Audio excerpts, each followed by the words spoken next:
안녕하세요. 하나이비인후과병원 이비인후과 전문의 이건중입니다.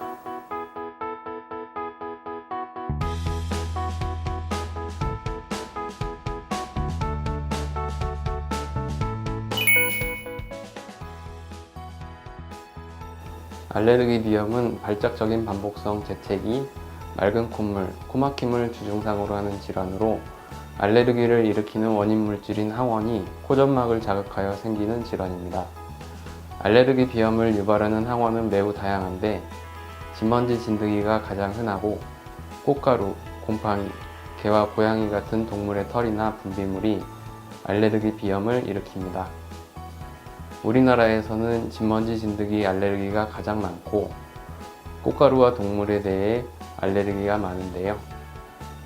최근 반려동물을 키우는 가정이 늘면서 개와 고양이 알레르기가 증가하고 있습니다.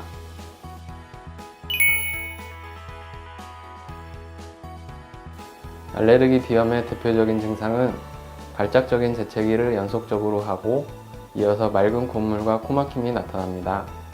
이처럼 알레르기 비염은 증상의 지속기간에 따라 지속적 알레르기 비염, 간헐적 알레르기 비염으로 분류하고 항원의 종류에 따라서는 통년성 알레르기 비염, 계절성 알레르기 비염으로 구분하며 이것에 따라 치료 방침이 결정됩니다.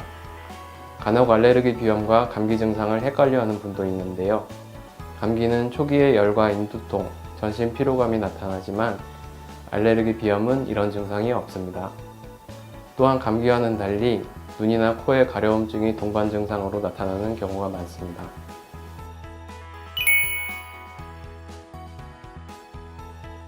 알레르기 비염 진단을 위해서는 알레르기성인지 여부를 확인하는 검사와 원인 항원을 찾는 검사를 진행합니다. 우선 증상의 종류, 시기 및 정도, 가족력, 주거 환경, 근무 환경, 알레르기 과거력 등에 대한 자세한 상담이 필요합니다.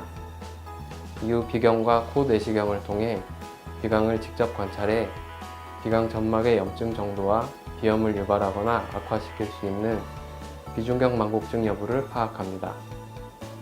엑스레이나 CT 등의 영상의학과적 검사는 코 점막의 비우, 비중격 망곡증 유무, 부비동염 등 합병증 발생 여부를 확인하는 검사입니다.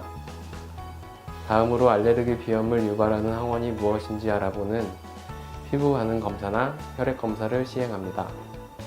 항원을 찾는 가장 정확하고 간단한 검사로서 알레르기의 원인 항원으로 물질이 찾아지면 이에 대한 회피요법을 교육합니다.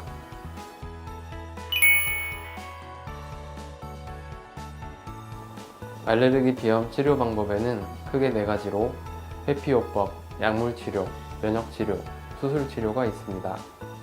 회피요법은 알레르기의 원인 항원을 최대한 회피하여 비염 증상을 조절하는 방법입니다. 회피요법은 단일 치료만으로는 충분한 치료 효과를 얻기 어려우며 항원에 따라서는 현실적으로 안전하게 회피할 수 없는 경우도 있습니다. 하지만 원인 항원에 대한 회피요법을 함으로써 항원의 숫자를 줄여 증상 개선 및 다른 치료의 효과를 높일 수 있어서 이것을 게을리해서는 안 됩니다. 약물 치료는 주 증상과 심한 정도 등에 따라 단계적으로 시행합니다.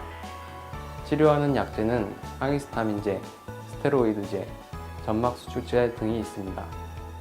알레르기 비염약은 졸리다는 편견이 있지만 최근에는 졸립지 않은 좋은 약들이 많이 나와 있으며 이비인후과 전문의 처방지도 등을 적절히 따라준다면 안전하고 만족할 만한 치료 효과를 얻을 수 있습니다. 그러나 약물 치료는 효과가 약을 복용할 때뿐이라는 단점이 있습니다. 면역 치료는 알레르기를 일으키는 항원을 체내에 지속적으로 소량 투여해 항체가 형성되도록 하는 근본적인 치료 방법입니다. 예전에는 주사로 항원을 투입했지만 최근에는 혀 아래에 약물을 투여하는 설화 면역요법이 도입돼 치료 효과는 비슷하면서 전신적인 부작용이 적어져 환자들이 훨씬 편해졌습니다. 하지만 면역요법은 3에서 4년 이상의 장기간 치료가 필요하며 경제적인 부담도 만만치 않습니다. 이 같은 치료에도 불구하고 증상이 호전되지 않거나 호불호, 비중격 망곡증과 같은 비강의 형태 이상이 있는 경우, 코막힘 증상이 심해서 일상생활에 지장이 있는 경우 수술을 적극적으로 고려할 수 있습니다. 코 점막의 부피를 줄여 코막힘을 개선할 수 있으며 재채기, 맑은 콧물 등 증상도 상당 부분 개선할 수 있어 비교적 수술 후 만족도가 높습니다.